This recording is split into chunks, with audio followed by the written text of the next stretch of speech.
Good evening, everybody. I hope that you've had a fantastic week. It's good to be able to communicate with you again tonight about children. I'm busy with a series on the greatest people on the planet, and the greatest people on the planet are children.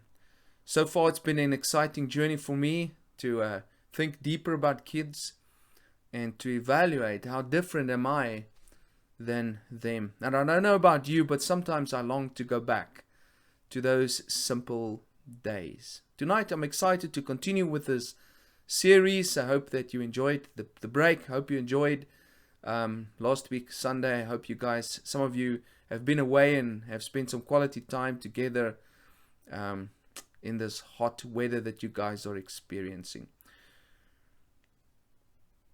God heard the boy crying, and the angel of God called to Hagar from heaven and said to her, "What is the matter, Hagar? Do not be afraid. God has heard the boy crying as he lies there. Lift the boy up and take him by the hand, for I will make him into a great nation."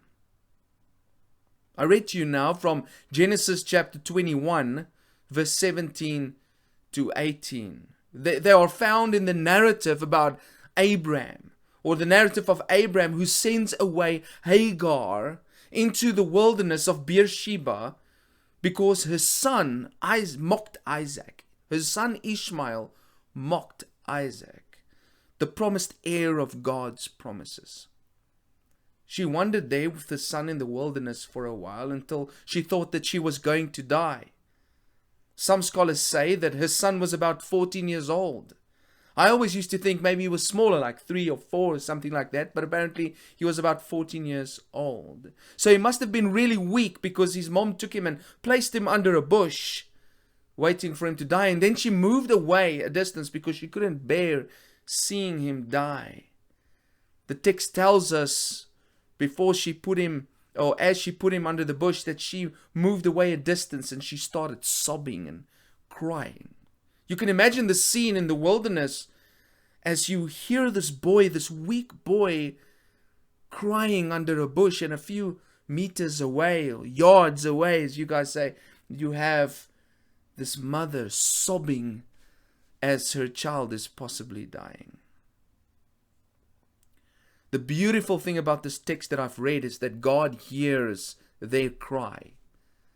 And he sends the voice of the angel from heaven to them. And he tells Hagar to lift up her child and promises to turn him into a great nation, which he did. And after they've gotten up from there, they saw an oasis, a spring in the middle of the wilderness, and they were fed by God some water. This is the story of Ishmael. And he indeed became the father of many people. He's the father of the Arab nations. About 430 million people today are descendants from Ishmael. Now what do we see here, and why do I raise this voice? The boy didn't say anything. He just cried. The mother didn't say anything. She just cried. It was a cry that heaven heard and responded to. Just a cry. I start this lesson today with the story of a boy crying and a God who hears a cry, because one of the most unique features of children is that they cry very easily. They have pure joy. They don't worry about the things that we worry about as adults. They are genuine. They cannot be fake like adults are. And for today, they cry. They cry so easily. Adults hardly ever cry, especially men. I mean, men, when last did you cry? Like sob, like really sob. Ladies, when last did you? I think the ladies, they cry more often. I would like to suggest this morning that we need to cry more.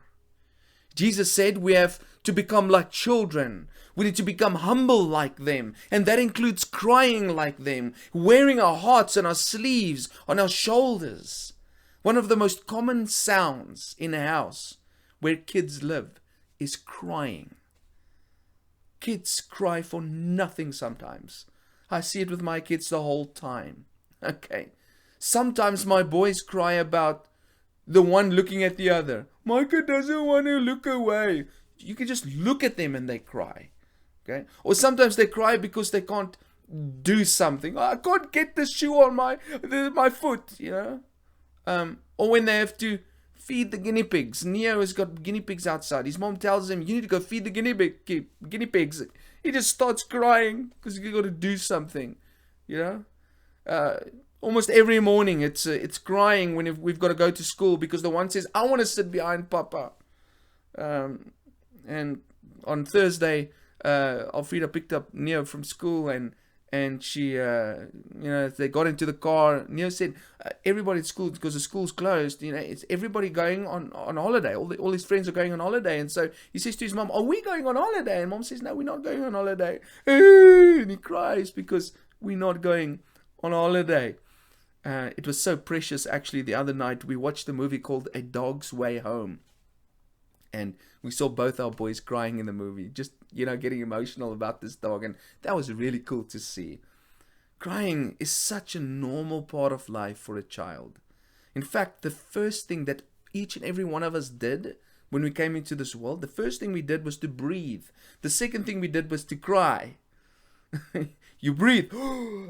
And then, you've just come out of this dark place and suddenly it's lights everywhere and, you breathe and it's weird. I can only imagine what it feels like to just come into the world. So crying is right with us from the beginning of our lives. Breathing and crying go together in our first few moments of life. Calvin Miller wrote in the Valiant Papers a little piece that's entitled Tears, the Sign of Life. He says, crying is common in this world. It does little good to ask the reason for it. Muddy scuttle is what one might call a weeping planet. Laughter can be heard here and there, but by and large, weeping predominates. With maturity, the sound and reason for crying changes, but never does it stop. All infants do it everywhere and even in public. By adulthood, most crying is done alone and in the dark. Weeping for babies is a sign of health and evidence that they are alive. Isn't this a chilling omen? Not laughter, but tears is the sign, or is the life sign. It leaves weeping and being synonyms. Now, we've heard this so many times before. Real men don't cry. And I think we all know that that is nonsense. It's bollocks. The greatest man that ever lived cried. The shortest verse in the Bible is Jesus wept, right? In the book of John. Hebrews chapter 5 verse 7, the author speaks about Jesus and he says, during the days of Jesus' life on earth, he offered up prayers and petitions with loud cries and tears to the one who could save him from death. And he was heard because of his reverent submission. Jesus was a person that often cried. I want to give you some quotes, just 3 quotes about crying before we take it into some scriptures. And I just thought these quotes are quite powerful, and so I thought I'd share it with you tonight. Crying is how your heart speaks when your lips can't explain the pain you feel. And I think this is often why kids cry, because they can't explain how they feel. The only thing they can do is cry. They feel emotional discomfort, and they only know about one way to express it, and it is to cry. So crying is how your heart speaks when your lips can't explain the pain you feel. Another quote I read said, "It's okay to cry. The sky does it too." It is so important, as I was studying for this lesson, to know how valuable crying is. I never want my kids to be scared or hesitant to cry. It is normal, it is good, and it's natural. In actual fact, this lesson has changed the way that I raise my kids, because I want to stop them from crying the whole time, because I don't like the sound of crying. But now I'm not going to stop them anymore, and you'll know by the end of this lesson. The third point, just the third quote.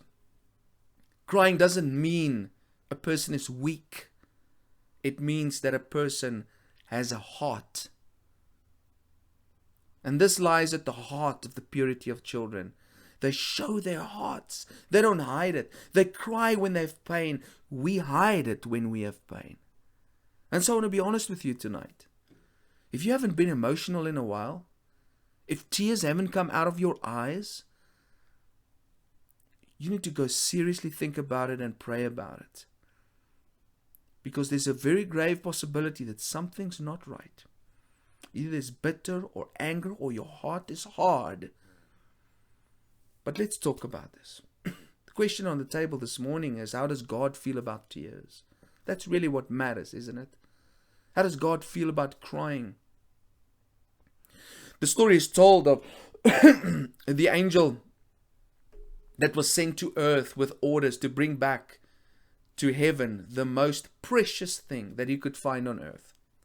He flew down and searched from the South Pole to the North Pole. He went into the depths of the sea. He picked up a gold nugget, but he thought that was not good enough for the king. He found a flawless pearl, but it wasn't enough. The angel kept searching through and through. Finally, he heard a sob as he was searching. He heard someone crying. It was a man who was on his knees, pouring out his heart to God for help and forgiveness. The angel said to himself, "Ah, that's it. I have found it." The angel held out his hand under the man's face and caught one of the tears that were flowing down his face. He flew in triumph back to heaven, presented the tear to the Father, proclaiming that the tear is the most precious thing on earth. We see tears being shed so often that we forget just how precious they are. Tears have meaning. Tears speak volumes. Tears that flow from the face of a person may be overlooked by others, but they are not shunned or overlooked by heaven. They are bottled up. They are recorded. You could say tears are a language that God understands. And so the scripture tells us in Psalm 56 and verse 8, "You keep track of all my crying." So the psalmist writes this to God. "You keep track of all my crying. You have collected all my tears in your bottle. You have recorded each one in your book." God keeps track of our crying. He catches our tears in a bottle, and he records our tears in a book. There's not one tear that you can shed that God is not aware of. Every tear tells God a story that activates His justice and His grace and His mercy. You cry because somebody has hurt you and you're God's child. Oh my man, I don't want to be the person that has wronged you. Every tear caused by pain is recorded. Every tear caused by joy is recorded. Your tears color in the book of your heart that God is recording. What you shed tears over tells God what your heart is made of. And that's why we read in Revelation chapter 21 and verse 4 that God, He will wipe every tear from our eyes, and there will be no more death or sorrow or crying or pain in the life hereafter. All these things are gone forever, the text says. Crying is just a temporary thing on this planet. Tears is it's only for this planet. Okay, it's for a sin-infested place. Crying will end in the new heaven and the new earth. There will be no need to cry. The psalmist writes in chapter 18 and verse 6, "But in my distress I cried out to the Lord. Yes, I prayed to my God for help. He heard me from His sanctuary. My cry to Him reached His ears." If you want your prayers to reach God, listen carefully, then add tears to your words, because then it comes out of your heart. There's one thing that God cannot deny, and it's a contrite heart. He cannot say no to a pure and a contrite heart. And you reveal the purity and the contriteness of your heart by adding tears to your words, because you cannot cry unless something is coming out of your heart. Now, this is difficult, right? Well, not if you're earnestly praying from your heart. And this puts a spin on your prayers. How often do our prayers produce tears? Do we really pray from the heart? Or is prayer just a sequence of our daily tasks. Psalm 116 verse 1 to 2 says, I love the Lord because he hears my voice and my prayer for mercy. Because he bends down to listen. And then he says, I will pray as long as I have breath. When you add tears to your prayers, then he bends down to listen. Why? Because he knows it comes from your heart. Psalm 34:15, the eyes of the Lord watch over those who do right. His ears are open to their cries for help. Psalm 30 verse 5b says, weeping may last through the night, but joy comes with the morning. Psalm 126, 5-6, those who plant in tears will harvest with shouts of joy. They weep as they go to plant their seed, but they sing as they return with the harvest. God is giving us a guarantee here that when you cry, you will rejoice again. So if you never cry, I cannot guarantee that you will rejoice. Rejoicing is always preceded by weeping and crying and tears. God doesn't just let tears dry. He doesn't say, okay, I've heard you now. I see how serious you are. No, he brings joy to us after crying. He adds joy to our hearts after our hearts have been hurt. He rewards tears with joy. Isaiah 38 verse 5b, I have heard your prayer and seen your tears. God sees our tears. I will add 15 years to your life. God is speaking here to Hezekiah. If you remember the story, he's about to die. Isaiah the prophet turns around and says to him, no. Because you've cried, you've prayed. God has heard your cry. He's seen your tears. He's going to add life, 15 years. It was because his prayer was flavored with tears that God decided to be merciful to him. Buchner's well-known description of tears was first published in Whistling in the Dark and then later in Beyond Words and Listening to Your Life. I want to read it to you. You never know. This is about tears. You never know what may cause them. The sight of the Atlantic Ocean can do it, or a piece of music, or a face you've never seen before. A pair of somebody's old shoes can do it. Almost any movie made before the great sadness that came over the world after the Second World War could do it. A horse cantering across a meadow. The high school basketball team running out onto the gym floor at the start of a game. You can never be sure where tears come from. But of this you can be sure. Whenever you find tears in your eyes, especially unexpected tears, it is well to pay the closest attention. They are not only telling you something about the secret of who you are, but more often than not, God is speaking to you through them of the mystery of where you have come from and is summoning you to where, if your soul is to be saved, you should go to next. So tears are powerful. Tears come from a deep place. And somehow or another, as you read the Psalms, tears bring us closer to heaven. Tears are powerful and tears are necessary. When last have you cried? Why don't you cry? I'd like to give you 7 benefits of crying, as recorded by Healthline, based on research. Crying is a built-in biological mechanism of God, and I want to challenge you to listen carefully to this. 7 benefits of crying. Number 1, it detoxifies the body. It detoxifies the body. They say that there are 3 different types of tears. There's reflex tears. Reflex tears work when it tries to clear out your eyes from debris or like smoke or from dust in your eyes. Then your eyes get watery, right? It's to get debris out. Then there's continuous tears. Continuous tears are there the whole time, but they lubricate your eyes to protect them from infection.